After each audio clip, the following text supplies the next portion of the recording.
রনক, আমার ভাইটাকে আর কিছু বলিস না।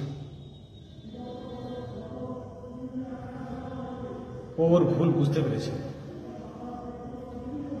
দেখ, ওর চোখে জল, আর তুই তো জানিস রনক, আমি সব সহ্য করতে পারি,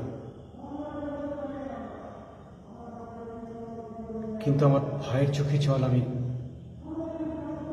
কিছুতেই মানতে পারবো না, কিছুতেই না। দেখ, আমারও সম্পত্তিতে কোনো লোভ নেই। আমি সম্পত্তির কাঙাল নই রে। আমি আমার ভাইয়ের ভালোবাসার কাঙাল। এটাই আমার কাছে আজীবন থাকলে আমি খুশি।